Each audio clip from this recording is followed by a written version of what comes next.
दोस्तों, पीएम नरेंद्र मोदी की गांधी परिवार और कांग्रेस के प्रति नफरत जग जाहिर है।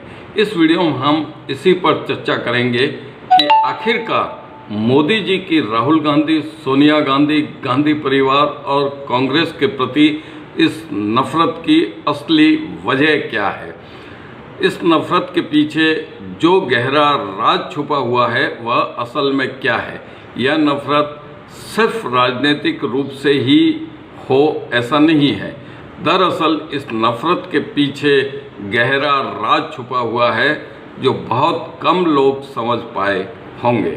राजनीति के फील्ड में उभरते सितारे राहुल गांधी को तो पग पग पर नीचा दिखाने, मखौल खिल्ली मजाक उड़ाने, व्यंग्यात्मक शब्दों से हंसी का पात्र बनाने, नासमझ दिखाने के लिए क्या क्या हथकंडे नहीं अपनाए। व्यंग्य और तंज कसने के लिए कांटों और तीर की तरह चुभने वाले तीखे से तीखे शब्दों का इस्तेमाल करने से भी कभी परहेज नहीं किया। अरे परहेज को तो छोड़ो, उन्हें नीचा दिखाने का शायद ही कोई मौका हाथ से निकलने दिया होगा। यदि आपने कभी गौर किया है तो आपको पता होगा कि राष्ट्रीय राजनीति में आने के बाद जब भी मौका मिला, मोदी जी ने राहुल गांधी, सोनिया गांधी, इंदिरा गांधी, पंडित जवाहरलाल नेहरू और कांग्रेस के 70 साल के शासन को कोसने में कोई कसर नहीं छोड़ी।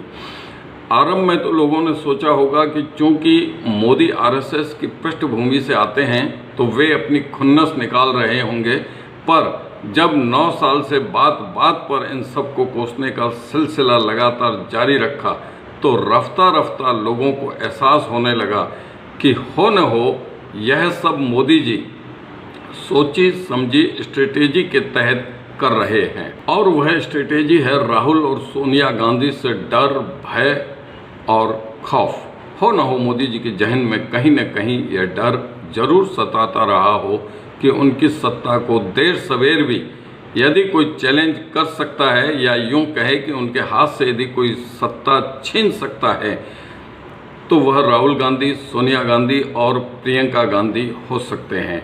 अब तो दोस्तों इसमें एक नया नाम और जुड़ गया लगता है और वो है वरुण गांधी, क्योंकि वरुण गांधी भी आखिरकार है तो गांधी परिवार से ही। पहले हिमाचल प्रदेश और अब कर्नाटक विधानसभा के चुनाव में राहुल गांधी, प्रियंका गांधी और सोनिया गांधी ने जिस स्ट्रेटेजी के तहत प्रचार किया, मोदी जी के गालियों वाले विक्टिम कार्ड, उनके स्टेज पर रुआं से होकर आंखों से आंसू टपकाने वाले सीन पर प्रियंका गांधी ने बगैर किसी खौफ के जोरदार पलटवार किया तो एक बार तो सबको दांतों तले अंगुली दबाने के लिए विवश हो जाना पड़ा। आम लोगों ने तो यह कहने में भी हिचक नहीं की कि अभी कोई मिला है शेर पर सवा से। फिर तो बीजेपी के हाथ से सत्ता भी छीन ली तो मोदी जी का डर और भी पुख्ता हो गया। दोस्तों, यहाँ बीच में आपसे आग्रह है कि यदि आप इस चैनल पर नए हैं और अभी तक चैनल को सब्सक्राइब नहीं किया है तो इसे अभी ही ज़रूर सब्सक्राइब कर लें, ऐसा हमारा आपसे खास आग्रह है। तो दोस्तों, यही वह असली वजह है जिसको लेकर मोदी जी और अमित शाह आरंभ से ही कांग्रेस मुक्त भारत की बात जोर शोर से करते रहे। फिर तो अंधभक्तों और कार्यकर्ताओं ने भी लोगों के दिल और दिमाग में यह बात ठसाने के प्रयास शुरू कर दिए कि अब 2050 तक बीजेपी को केंद्र की सत्ता से कोई बेदखल नहीं कर सकेगा। यही वह डर है जिसके कारण राहुल गांधी परिवार और कांग्रेस को पटकनी देने के लिए कांग्रेस के नेताओं को ही छुपे तौर पर अपना राजदार बनाने के क्या क्या हथकंडे नहीं अपनाए जा रहे होंगे। इसका एक उदाहरण तो राज्यसभा में उस दिन देखने को मिला जिस दिन नेता प्रतिपक्ष राज्यसभा से रिटायर्ड हो रहे थे। उस समय ट्रेजरी बेंच के मुख्य नेता, प्रमुख नेता और नेता प्रतिपक्ष गुलाम नबी आज़ाद के चेहरे पर जो हाव भाव दिखाई दिए थे, उन हाव भाव को समझने में इंटेलेक्चुअल्स को जरा सी भी देर नहीं लगी कि दोनों के बीच क्या खिचड़ी पक्की होगी। हालांकि कपिल सिब्बल जैसे नेता ने भी कांग्रेस तो छोड़ी, पर उन्होंने न तो कभी कांग्रेस और न ही कांग्रेस के किसी नेता के बारे में बुराई की। क्यों कि वे कभी शायद ही किसी अन्य पार्टी के नेता के राजदार बने होंगे, पार्टी की अंदरूनी बातों को लीक की होगी। पर दोस्तों, काल के चक्र का पहिया कुछ इस तरह घुमा कि 2023 में ही कर्नाटक चुनाव के नतीजों ने बीजेपी बड़े साहिब और छोटे साहिब का सारा नशा ही उतार दिया।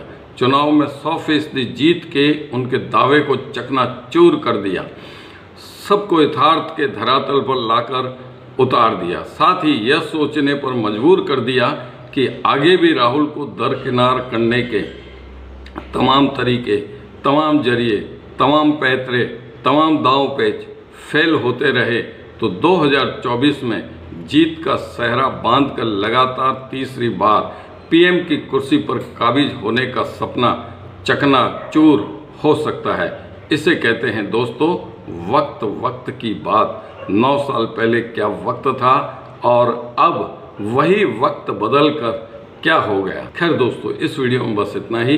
अब देवेंद्र रावल को दीजिए इजाज़त। धन्यवाद।